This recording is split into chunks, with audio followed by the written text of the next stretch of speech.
Let's talk about one of the most critical jobs in mechanical engineering, sizing an HVAC chiller. If you get this right, you turn a blueprint into a perfectly comfortable reality. But if you get it wrong, well, the consequences can be seriously costly. So today, we are going to break down exactly how the pros get it done. Okay, so just look at this. This is a Revit model of a pretty packed mechanical room. It's a whole maze of pumps, pipes, and ducts, right? Somewhere in all that complexity is the absolute heart of the cooling system, the chiller. And sizing it is everything. If you go too big or too small, you are looking at massive energy waste, or even worse, an uncomfortable building. So how do engineers nail this every single time? Before we can even think about sizing it, we really need to get what its role is. And honestly, the best way to think about a chiller is as the beating heart of the entire cooling system. So at its core, a chiller is basically a big heat transfer machine. It uses a refrigeration cycle to pull heat out of water, which creates a loop of chilled water. That super cold water then gets pumped all through the building, usually through air handling units, where it sucks up all the thermal energy and, you guessed it, cools down the space. It is the engine that drives the whole HVAC system. Here's the thing. You can't just pick a chiller out of a catalog. Nope.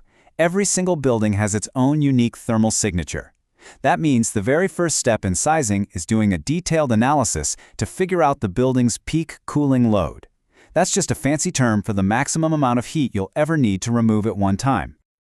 And this is definitely not guesswork. The whole process is guided by some really robust engineering standards. You've got ASHRAE 90.1, which kind of sets the global baseline for energy efficiency. And then you often have localized codes, like the Saudi Building Code, SB 601, that build on that. These standards make sure that the systems we design aren't just powerful, but also super efficient. In this table, it shows you exactly why every building is different. I mean, look at a residential villa. It's got a pretty low cooling load, mostly driven by the people inside and the sun beating down on it. But a commercial office? Whoa! Now you've got way more people, plus heat from all the lights and computers, and then you have a hospital. That's the big one. It's got the highest demand, thanks to all that specialized medical equipment running 24/7, not to mention the high occupancy. Each one needs a totally different game plan. All right, now for the main event. Once we've figured out the building's load, we can translate that into a specific chiller size. And we do that using a core engineering formula. It all boils down to three pretty simple steps. First, we need the flow rate of that chilled water, which we measure in gallons per minute, or GPM. Second, we need to find the temperature difference between the water leaving the chiller and the warmer water coming back to it. And third, we just use those two numbers to calculate the capacity we need in a standard unit called tons of refrigeration. And there it is, the formula in all its glory. Tons of refrigeration equals GPM times delta T, all divided by 24. So you're probably asking, what on earth is a ton of refrigeration? Well, it's just a measure of cooling power. It's the amount of energy it takes to melt 1 ton of ice over a 24-hour period. And that number 24 in the formula, it's just a handy constant that converts everything for us into that standard TR unit. So let's break down those other two parts. First up, GPM, gallons per minute. This one's easy. It's just how much chilled water is moving through those pipes every single minute. The more water you flow, the more heat you can potentially carry away. Simple as that. Next up is delta T. Now this is where you can really see the work being done. It's the difference in temperature between the warm water coming back from the building and the ice-cold water the chiller is sending out. A bigger delta T means the system is removing a whole lot more heat. Okay, theory is great and all, but let's see how this thing actually works in the real world. We're going to use an actual example from a large villa project. So for this project, the engineers determined that the system design needs a total flow rate of 900 gallons per minute to get the job done. And the design calls for a delta T of 10 degrees Fahrenheit. That's a really common and efficient target for these kinds of systems, so that number makes a lot of sense. And now we just plug those numbers into our formula. So 900 times 10, that's 9,000.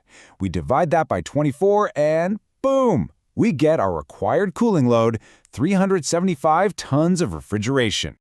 But hold on, here comes a crucial pro tip. We are not going to go out and buy a 375-ton chiller. In the real world, you always add a safety factor. So a smart engineer is going to specify a 400-ton chiller. Why? It gives you a performance cushion, and it accounts for any future additions or, those crazy heat waves. So we've done the math, but let's zoom out for a second. Why do we go through all this trouble? Why is being so precise this important? Why not just stick a monster chiller in there and call it a day? Well, it all comes back to those codes we mentioned. They aren't just about making sure the building gets cold, they're about doing it efficiently. Codes like SBC 601 and ASHRAE 90.1 set really strict targets for ΔT. They limit how much water you can pump for every ton of cooling, and they demand minimum efficiency ratings for the chiller itself. Just throwing in a huge, oversized chiller? That violates these principles and wastes an incredible amount of energy. And really, this is the bottom line. Getting this calculation right isn't just some academic exercise. An accurately sized chiller uses way less energy, and that dramatically slashes the building's running costs. It also runs a lot better, which means this very, very expensive piece of equipment is going to last a whole lot longer.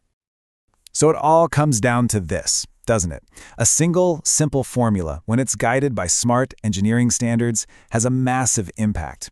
It really proves that being precise in the design phase doesn't just make a building comfortable, it helps build a more efficient and sustainable one from the very beginning. And that is how smart engineering today really does shape our tomorrow.